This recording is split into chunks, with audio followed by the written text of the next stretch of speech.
It might be imprudent to speculate out loud, but I believe you know what I am referring to.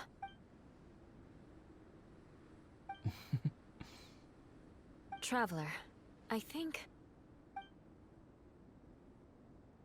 you...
Albedo, what? It's not over yet.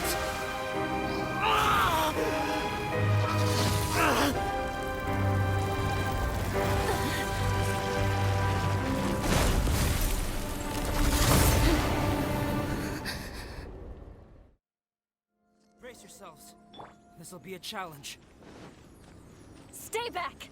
I'm going to cut this weed down to size!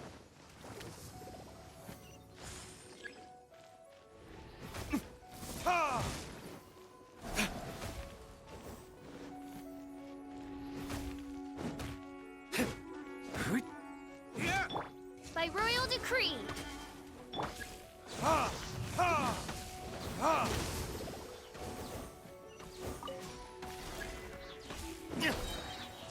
Time for retribution!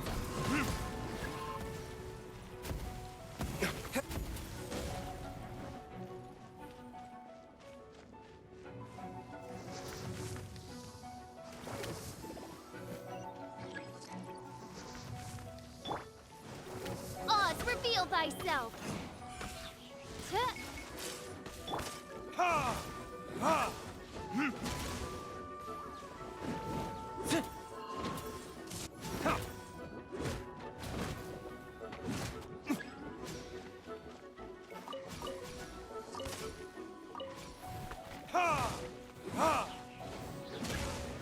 As you wish, main Fräulein. Embrace the ice.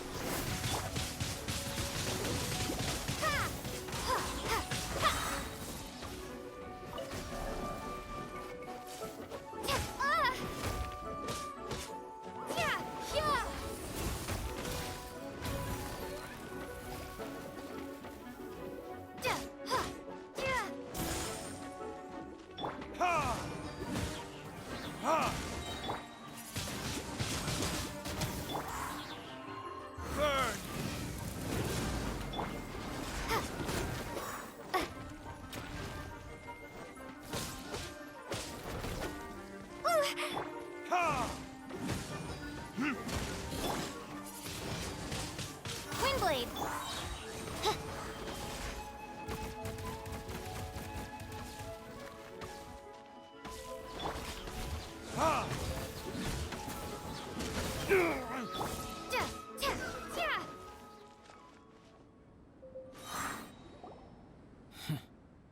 What in the world was that thing?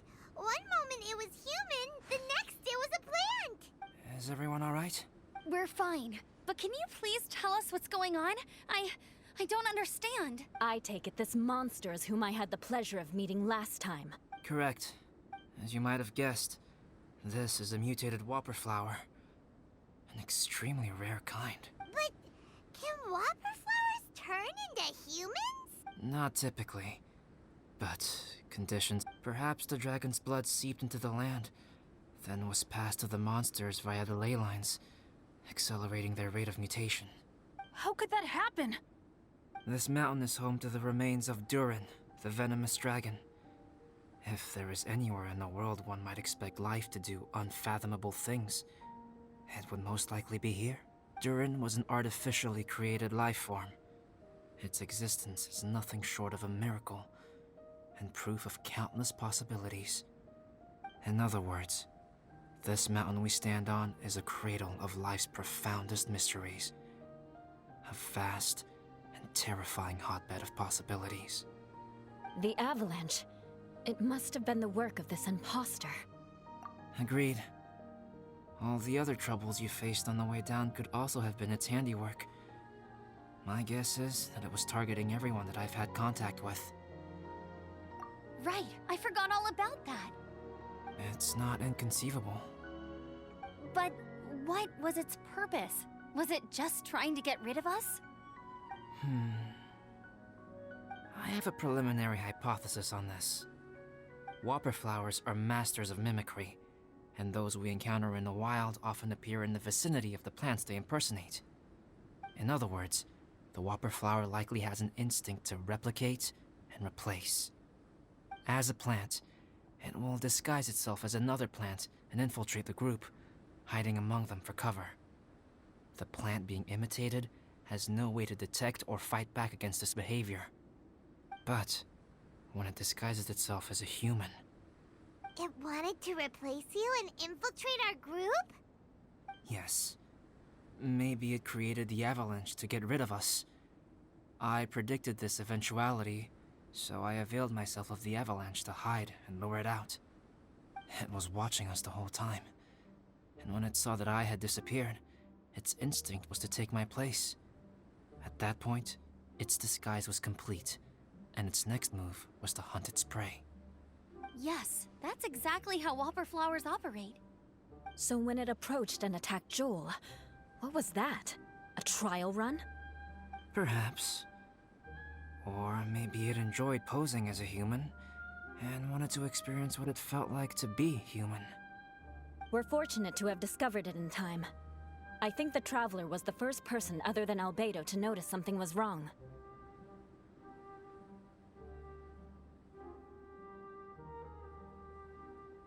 Traveler, how could you tell the real me and my imposter apart?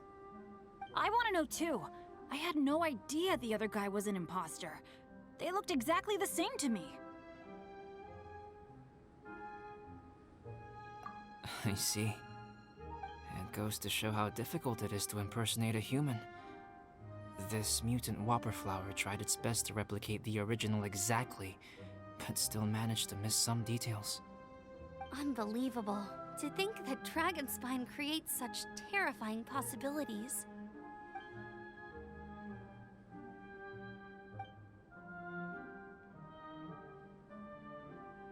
Anyway, at least we won in the end.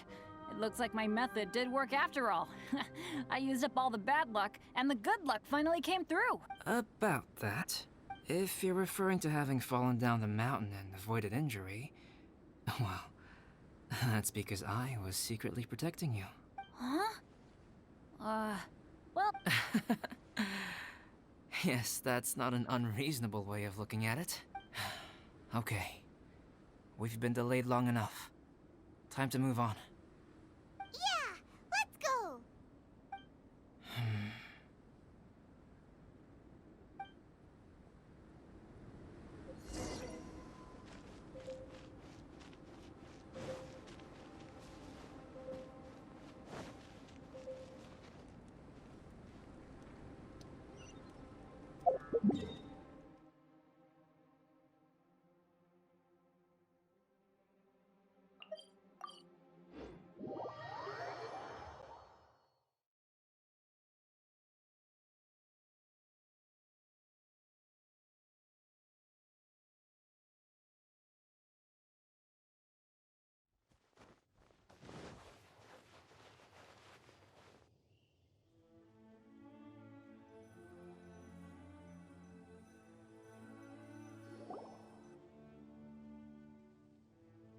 woohoo! I'm back! Cyrus doesn't seem to be here. He must have headed up the mountain.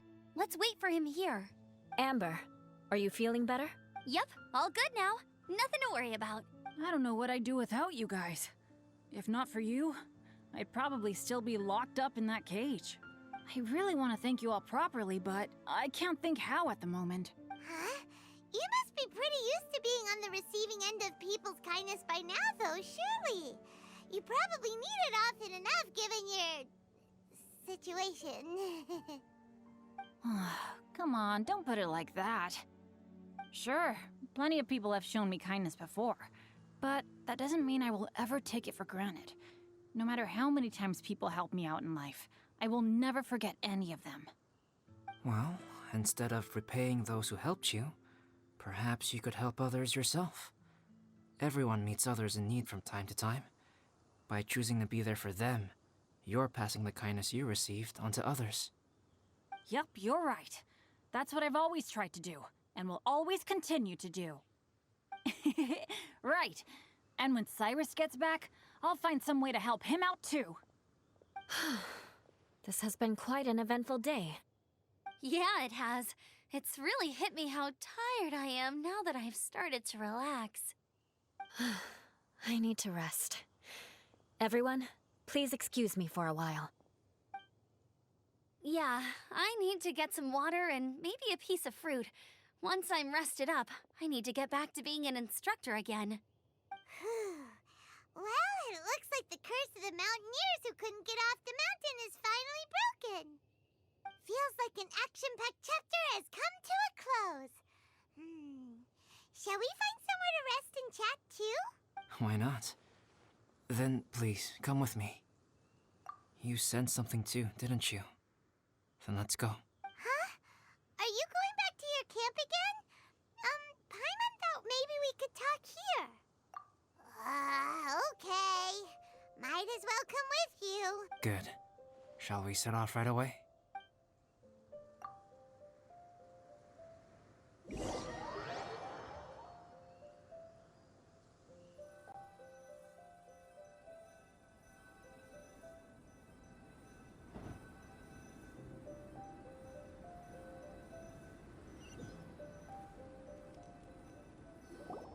Sorry for bringing you back here once again.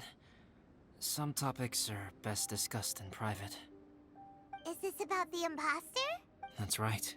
I have to say, Traveler, I'm very surprised you noticed the difference between me and the imposter. Yes, this mark. Perhaps it's where it all began.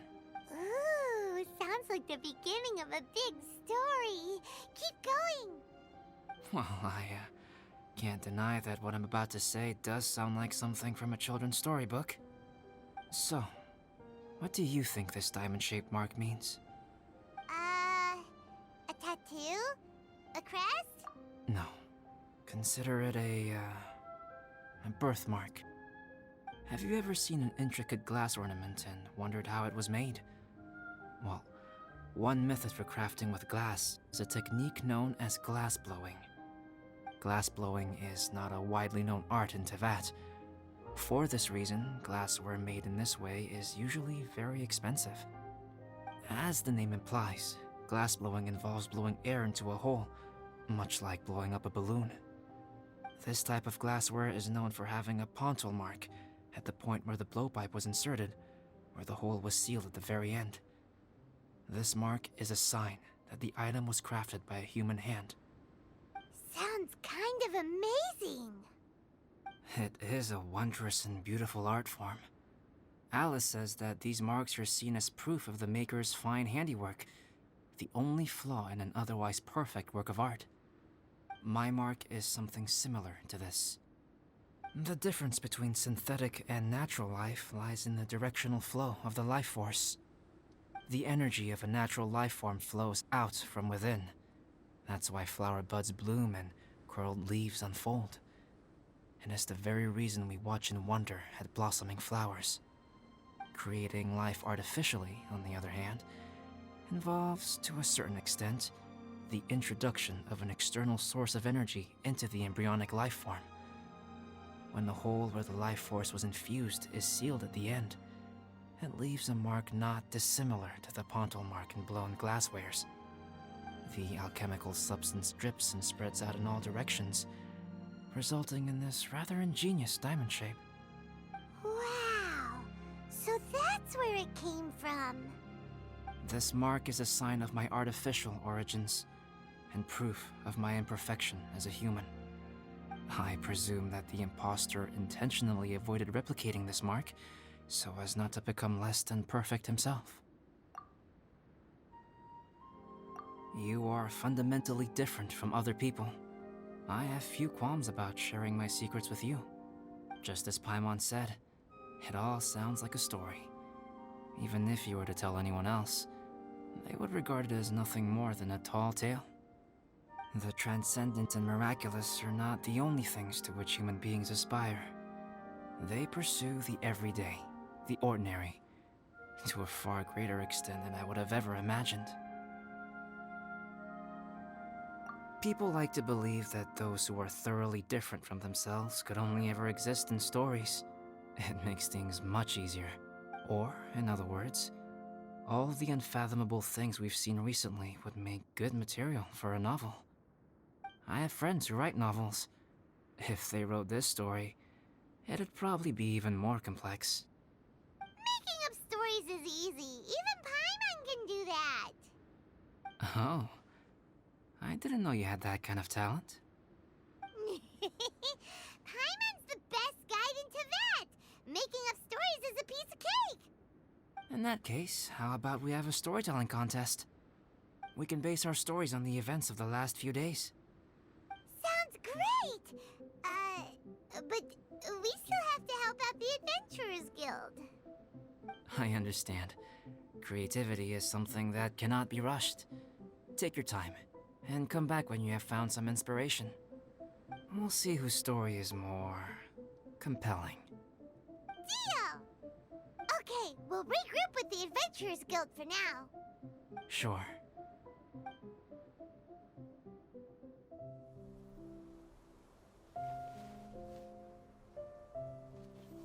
My story. Yes, I should have known. Master's failed specimen in the dragon's belly. This is where the story truly begins.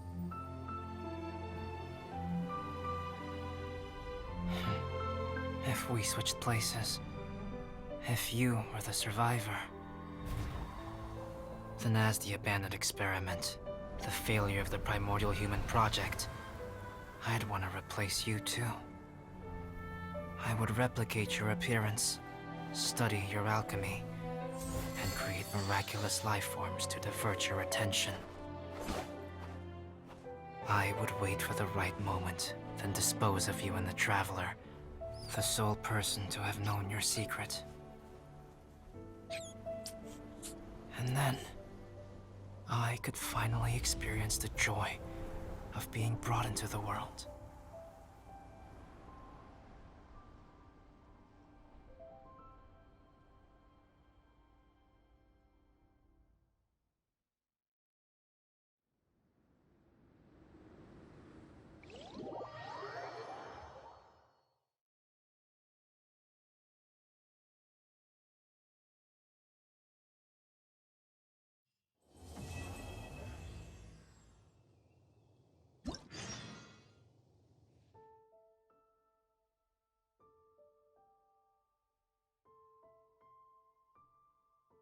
Guess what?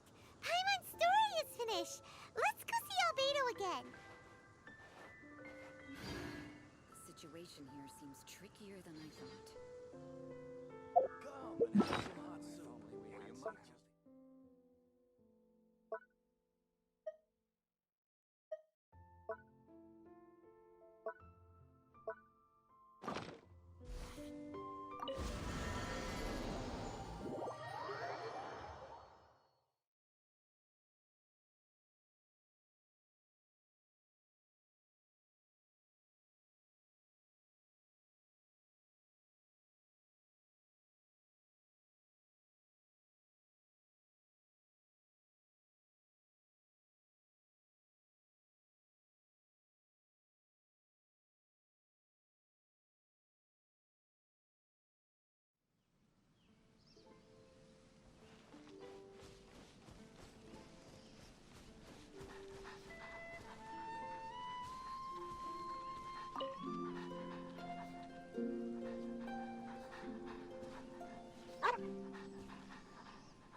The one before you is known... Ah.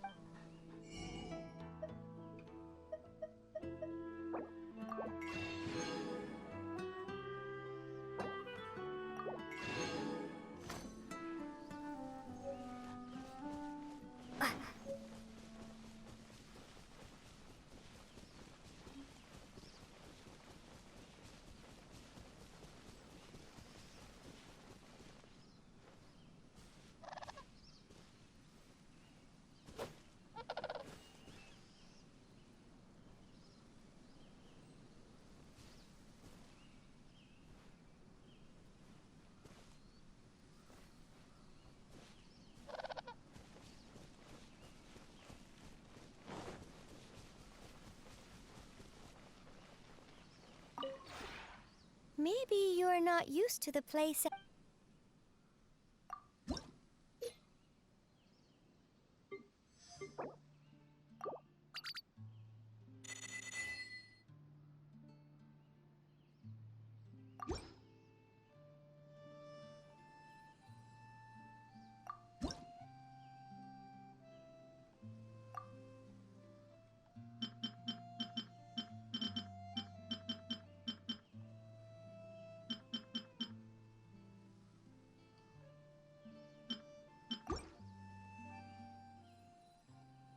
If you ever have it.